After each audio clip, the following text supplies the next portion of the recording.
છેલ્લા મુદ્દાની વાત કરીએ તો કડી નગરપાલિકાની બેદરકારી સામે 15 સોસાયટીના રહીશો રસ્તા પર ઉતર્યા છે। કડીના રંગપુરા માર્ગ પાસે ઓએનજીસી વેલની આસપાસ વરસાદી કેનાલમાં ગટર અને કેમિકલયુક્ત દૂષિત પાણી છોડાતા સંતરામ સિટી, કૌશલ્ય બંગલોઝ અને શિવ પેલેસ સહિતની સોસાયટીઓમાં નર્ક જેવી સ્થિતિ સર્જાઈ છે। સ્થાનિકોનો આક્ષેપ છે કે આશરે 15 વીઘા જમીનમાં આ દૂષિત પાણી ભરાઈ ગયું છે। યોગ્ય નિકાલ ન થતા અસહ્ય દુર્ગંધ ફેલાઈ રહી છે।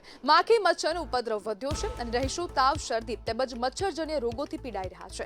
મહિલાઓ, વડીલો અને બાળકો મોટી સંખ્યામાં પ્રદર્શન કરવા એકત્ર થયા હતા અને વહીવટીતંત્ર સામે રોષ વ્યક્ત કર્યો હતો। વારંવાર રજૂઆતો છતાં કોઈ અસરકારક કાર્યવાહી થતી નથી। હવે સવાલ ઉઠે છે કે શું નગરપાલિકા નાગરિકોના આરોગ્યની સાથે ખેલ કરી રહી છે? કેમ દૂષિત પાણીનો યોગ્ય નિકાલ થતો નથી? તંત્ર ક્યારે જાગશે અને આ 15 સોસાયટીઓને નર્ક જેવી પરિસ્થિતિમાંથી મુક્તિ ક્યારે આપવામાં આવશે અને ક્યારે હવે તેમને આ પરિસ્થિતિમાંથી મુક્તિ મળશે? અને તંત્રની સામે પણ અનેક પ્રશ્નો અહીંયા ઊભા થઈ રહ્યા છે કે જો વારંવાર હવે નાગરિકો દ્વારા રજૂઆત કરાઈ રહી છે તો પછી કેમ હવે તેમની સમસ્યાનો ઉકેલ આવતો નથી? કેમ વારંવાર આવી ઘટનાઓમાં અને વારંવાર આવી પરિસ્થિતિઓનું નિર્માણ થઈ રહ્યું છે? તંત્ર કેમ કોઈ તાત્કાલિક પગલાં લેતું નથી? અને છેલ્લા ઘણા સમયથી હવે નાગરિકો ખૂબ પરેશાન થઈ રહ્યા છે। અનેક લોકોને હવે બીમાર થવાનો વારો આવી ગયો છે અને તંત્રના પાપે હવે ક્યાંક ને ક્યાંક નાગરિકો ભોગ બની રહ્યા છે।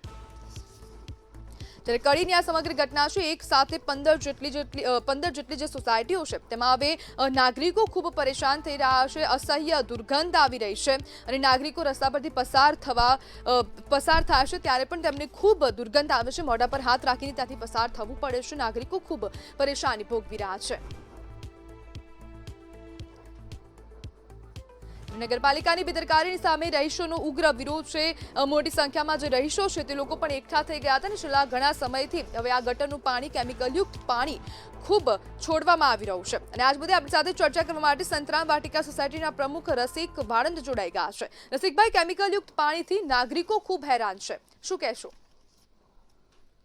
સંતરામ સિટીની આજુબાજુની જે 15 થી 20 સોસાયટી છે એની પાછળના ભાગમાં કડી નગરપાલિકા દ્વારા ગંદુ અને કેમિકલયુક્ત પાણી, ગટરનું પાણી છોડવામાં આવેલ છે અને એ પાણી લગભગ અડધોથી પોણો કિલોમીટર દૂર એટલે કે લગભગ 50 વીઘાની આસપાસ જમીનની અંદર ફેલાઈ ગયું છે અને એ પાણી એટલી હદે દુર્ગંધ મારે છે અને એટલા બધા મચ્છરો થયા છે કે એ મચ્છરોના કારણે અમારી સોસાયટીના લગભગ 10,000 માણસો જે છે આજુબાજુની સોસાયટીના, એ બધા જ તાવ થી અને મેલેરિયા, ડેન્ગ્યુ જેવા ભયંકર રોગોથી પીડિત થઈ રહ્યા છે અને ખરેખર ખૂબ મુશ્કેલીમાં મુકાયા છીએ।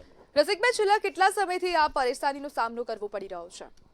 અમારે છેલ્લા 7-8 વર્ષથી અમને આ તકલીફ છે, પણ પહેલા થોડી ઓછી હતી, પણ હમણાંથી ખૂબ જ મોટી મુશ્કેલી ઊભી થઈ છે અને પાણી ખૂબ વધારે માત્રામાં ભરાઈ ગયું છે, જેથી અમે ખૂબ જ પીડિત થઈ રહ્યા છીએ અને ખરેખર અમે ખૂબ આનાથી ત્રસ્ત થયા છીએ।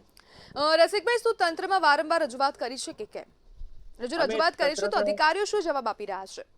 અમે તંત્ર, નાની કડી ગ્રામ પંચાયત સાથે સાથે અમે નગરપાલિકાના ચીફ ઓફિસર, કડી નગરપાલિકાના, એમને પણ એની રજૂઆત કરેલી વારંવાર, છતાં પણ અમારી કોઈ વાતને માન્યમાં રાખવા આવતી નથી। કારણ કે ફેક્ટરીનું પાણી અને કડી નગરપાલિકાનું જે ગટરનું પાણી જે છે એ સંપૂર્ણ અમારી બાજુ વાળવામાં આવ્યું છે।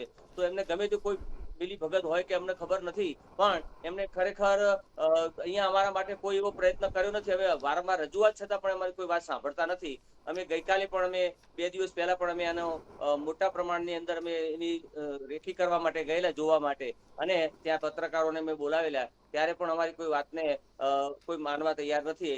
ધારાસભ્ય શ્રી અમે રાજેન્દ્રભાઈને પણ અમે બોલાયેલા, એવો પણ આવી અને અમારી રજૂઆતને સાંભળેલી ખરી। રસિકભાઈ, શું હવે આ સમસ્યાનું નિરાકરણ નહીં આવે તો?